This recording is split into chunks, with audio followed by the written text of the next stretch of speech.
네, 헤라님. 조선일보 칼럼에서요.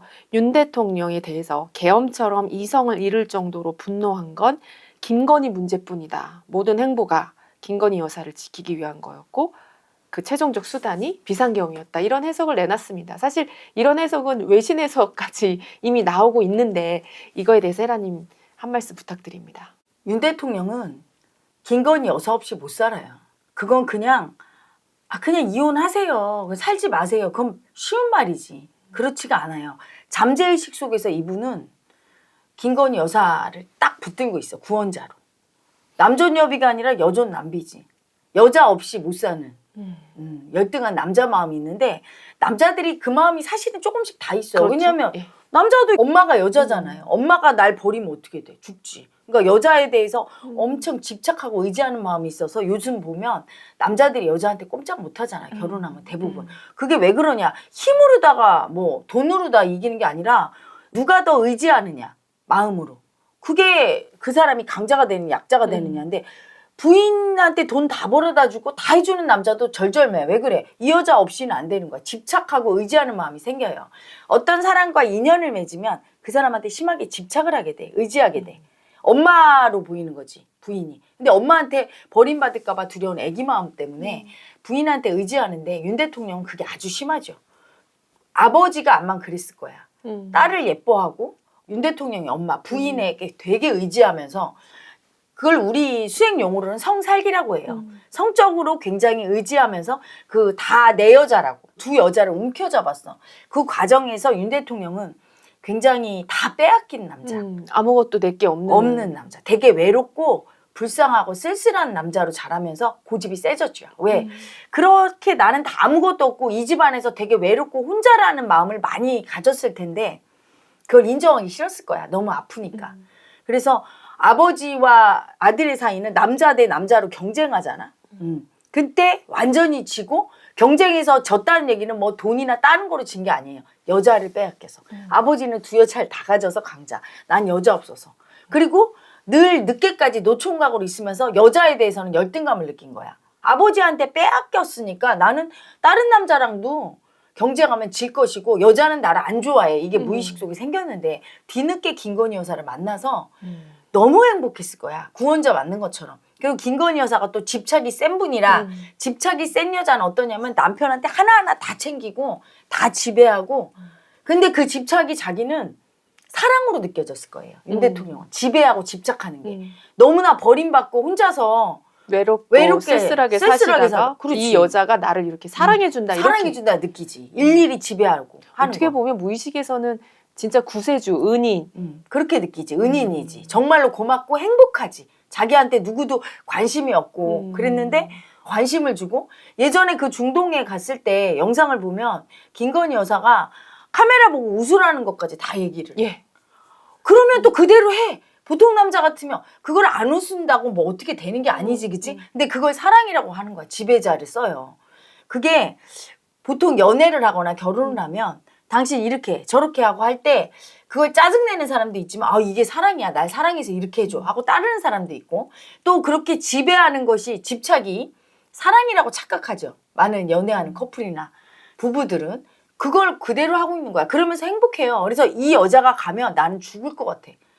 너무 두려워. 그런 아기 마음이 있거든. 그래서 아무리 얘기해도 놀 수가 없는 거야. 이거는 그냥 뭐 돈 조금 벌다가 돈 덜 벌고 이런 문제가 아니거든요. 사람이 죽기 직전까지 안 죽으려고 이렇게 움켜잡는 그 힘이에요. 무의식 속에 그 집착이란 힘은. 에너지 자체가 세. 그래서 그 집착은 안 끊어져. 어느 지경이냐면 나를 죽여도 집착은 안 내려놔. 그래서 우리가 보통 얘기할 때 구천을 떠도는 영가, 네. 영혼 얘기할 때 그 집착. 이걸 못 내려놓고 이 집착한 자락을 못 내려놓고 죽으면 목숨을 빼앗기면 그 집착하는 마음은 여전히 있어서 죽어서도 구천을 떠도는 거예요. 그렇기 때문에 이건 무서워. 못 끊어. 죽여도 못 끊어. 그래서 윤 대통령이 비상계엄까지 일으켜서 절대로 김건희 여사를 자기 딴에는 보호하려고. 사실은 특검 받아들이고 했으면 오히려 더 보호하고 뺏기지 않는데 이 애고는 무조건 특검만 뺏긴다고 느끼는 거야. 왜? 김건희 여사가 싫어하니까 특검을. 김건희 여사 특검법은 사실은 윤 대통령이 탄핵이 기각돼서 돌아오신다고 해도 그리고 그 다음 정권으로 넘어가서라도 언젠가는 지금 수사하지 않을 수 없는 그런 상황이란 말이죠. 그런 상황인데 음. 머리로는 알아. 근데 머리와 잠재의식 속에 마음의 싸움은 누가 이겨요? 잠재의식이 이겨. 사람들은 다 머리로 사는 줄 알아. 머리로 살지 않기 때문에 현명하지 않은 판단을 내린 거야. 이번에 그 비상계엄을 선포한 그놈도 이놈이에요. 특검을 피하려고. 피할 수 없다는 걸 머리로만 알지 마음으로는 끝까지 내가 절대 포기하지 않아. 마음의 집착은. 그래서 어리석어지는 거야. 집착이 센 사람일수록. 윤 대통령도 그 강한 집착이 있죠. 이 여자를 빼앗기면 내 인생은 끝장이고 어떻게 보면 대통령 된 것도 이 여자 덕분이야. 이런 마음이 있어요. 구원자야 내 인생에. 그래서 안 뺏기려고. 이 여자가 싫어하는 걸 안 해야 된다고 생각해. 안 뺏기려면. 특검을 싫어해. 그러니까 안 해. 단순하죠. 에고는. 김건희 여사를 설득해서 사실은 특검을 받아들여야 그 다음에 더 안전하고 나중까지 괜찮다를 설득해야 되는데 설득할 수 있는 지경이 아니라 완전히 김건희 여사는 지배자. 왜 연인끼리 보면 여자한테 버림받을까 봐 너무 두려운 남자는 지배 당해. 저 같은 경우도 예전에 젊었을 때는 꽤 이뻤어요. 그래서 좀 남자다운 남자랑 사귀면 지배했어. 핸드백 같은 거 다 매겨. 따라와. 이렇게 하고 내가 삐지면 막 난리나. 무릎 꿇고 빌어요.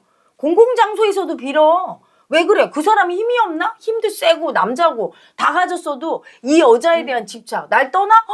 큰일 나. 너무 무서운 거지. 애기가 되는 거야. 싹싹 빌어. 지배하면서 날 사랑하는구나. 그래. 내가 지배하는데 이렇게 당해주면. 착각하지. 이게 지배하고 집착인 줄 모르고 우리가 지금은 성사기라고 하지만 그때는 나도 몰랐죠. 이게 이렇게 해야 이 남자가 날 사랑하고 이게 사랑의 방식이야. 지배하는 게. 집착이 센 사람은 여자들도 그렇게 하거든. 그러니까 이 여자한테 감히 내가 할 수 없는 거예요. 그 지배 당하면서 지배당하는 줄도 모르고 그리고 이 여자를 지키기 위해서 한다. 이렇게 착각하지. 그렇게 여자가 최우선인 사람이 대통령으로 있으니까 나라가 이 꼴이 되는 거야. 네, 지금 헤라님도 그렇다. 무의식에서는 여자 때문이다.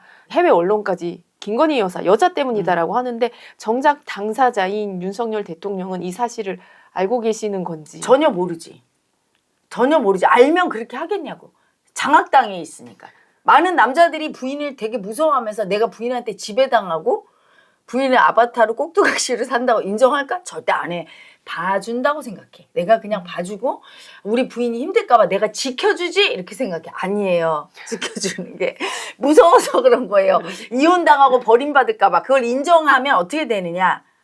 정상적인 의식이 돼. 그래서 내가 안 들어줄 건 안 들어줘. 아무리 부인이 뭐라고 해도. 합리적인 의식. 근데 내가 그걸 모를 때는 자꾸 딸려가면서 합리화시키면서 바보짓을 계속 하는데 그 바보짓을 안 해야 될 사람이 대통령 아닙니까?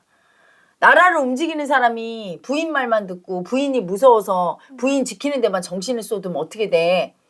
안 되는 거지. 나라가 엉망이 되는 거죠. 대통령이 당연히 모르지. 모르고 지금 하는 거야. 김건희 여사도 자기의 그런 성빙이라고 하죠. 그걸 모르죠. 모르고 아니, 그렇게 지배하지. 언론 지면에 그렇게 나오는데 그걸 보시고도 모르실까요?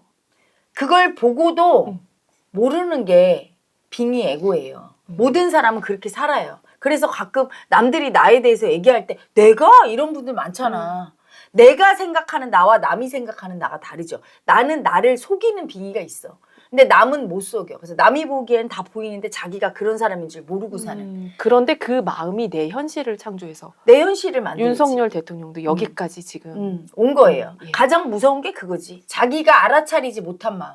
나는 이런 사람이라고. 내가 지금 이런 마음으로 하고 있다는 걸 모르고 버린 그 마음이 현실을 만들어. 현실에서 해. 그걸 우리가 빙이라고 하는 거예요. 그래서 마음 공부는 뭐 별거 아니야. 내가 몰랐던 마음을 알고 그렇구나 이렇게 아는 거야. 대통령만 아니면 내가 윤 대통령 오라고 하고 싶어. 지금은 뭐 기상계엄 때문에 오지도 못하지.